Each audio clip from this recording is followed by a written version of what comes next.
திராவிட முன்னேற்றக் கழகத்தின் மிக மிக முக்கியமான அமைச்சர் செந்தில் பாலாஜி அவர்களது வழக்கில் மிக முக்கியமான ஒரு திருப்புமுனை ஏற்பட்டுள்ளது.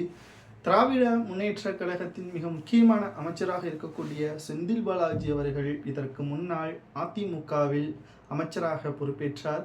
அப்பொழுது சட்டத்திற்கு விரோதமாக பண பரிவர்த்தனை செய்ததாகவும், வேலை வாங்கி தருவதாக கூறி 100க்கும் மேற்பட்டவரிடம் பண மோசடி செய்ததாகவும் இதற்கு முன்னால் 2023ஆம் ஆண்டு ஜூலை மாதம் 13ஆம் தேதி இரவோடு இரவாக கைது செய்யப்பட்டார். சுமார் 15 மாதங்களுக்கு பிறகு அவர் ஜாமீனில் வெளியானார்.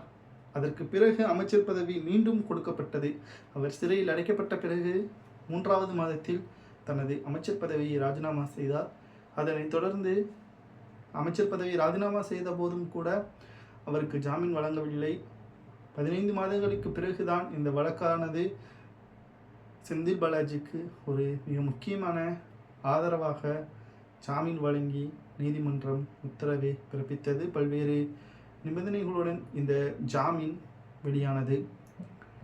மேலும் தமிழகத்தை பொறுத்தளவிற்கு செந்தில் பாலாஜி அவர்களுக்கு ஏற்கனவே ஒரு வழக்கு இருக்கிறது. அதில்தான் ஜாமீன் வந்திருக்கிறார். மீண்டும் அவருக்கு தலைவலியாக மாறியது தமிழகத்தை பொறுத்தளவிற்கு தமிழக தலைமை டாஸ்மாக் அலுவலகம் அமலாக்கத்துறை அதிகாரிகளது ரைடு மிகப்பெரிய அளவிலான ஒரு சோகத்தை, ஒரு திருப்பு முனையை ஏற்படுத்தியது என்றே கூறலாம். இந்த திருப்பு முனையானது செந்தில் பாலாஜி மட்டுமல்ல, மற்ற துறை சார்ந்த அமைச்சர்களுக்கும் மிகப்பெரிய ஒரு கேள்விக்குறியாக, ஒரு இக்கட்டான சூழலாக, ஏன் அவர்களுக்கும் ஆபத்து வரக்கூடிய வகையில் அமைந்திருக்கிறது என்றுதான் நம்மால் பார்க்க முடிகிறது.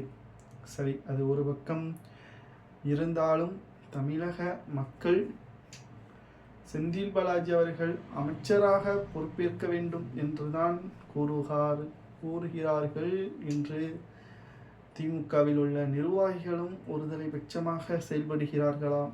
ஏனென்றால் தமிழக மக்கள் மனதில் தோன்றுவது ஒரு சிறந்த மன்னனின் கீழ், அதாவது ஆட்சி அதிகாரமுடைய நபரின் கீழ் செயல்பட வேண்டும் என்பதே தான்.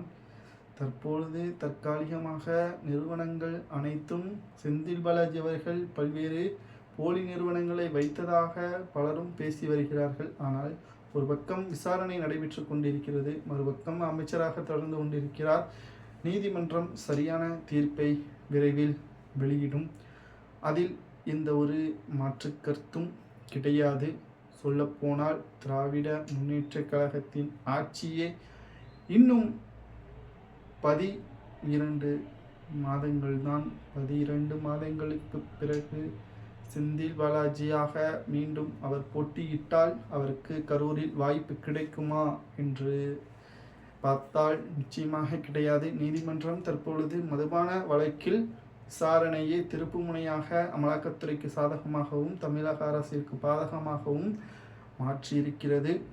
பொறுத்திருந்து பார்க்கலாம். திராவிட முன்னேற்றக் கழகத்தின் செயல்பாடு மக்களை பொறுத்தளவிற்கு எந்த அளவிற்கு உத்வேகத்தை கொடுக்கிறது.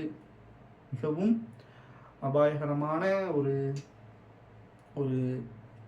ஒரு மாற்றங்கள் தமிழகத்தில் நடக்க வேண்டுமா? செந்தில் பாலாஜி அவர்கள் சிறைக்கு செல்ல வேண்டுமா? தமிழக மக்கள் என்ன கூறுவார்கள்?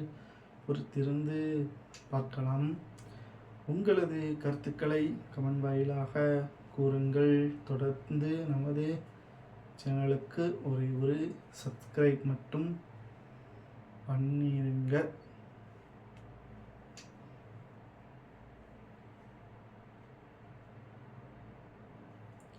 வேறொரு வீடியோவில் நாம் பார்க்கலாம். அதுவரை தொடர்ந்து வீடியோவிற்கு ஒரு லைக், சப்ஸ்கிரைப் பண்ணிருங்க.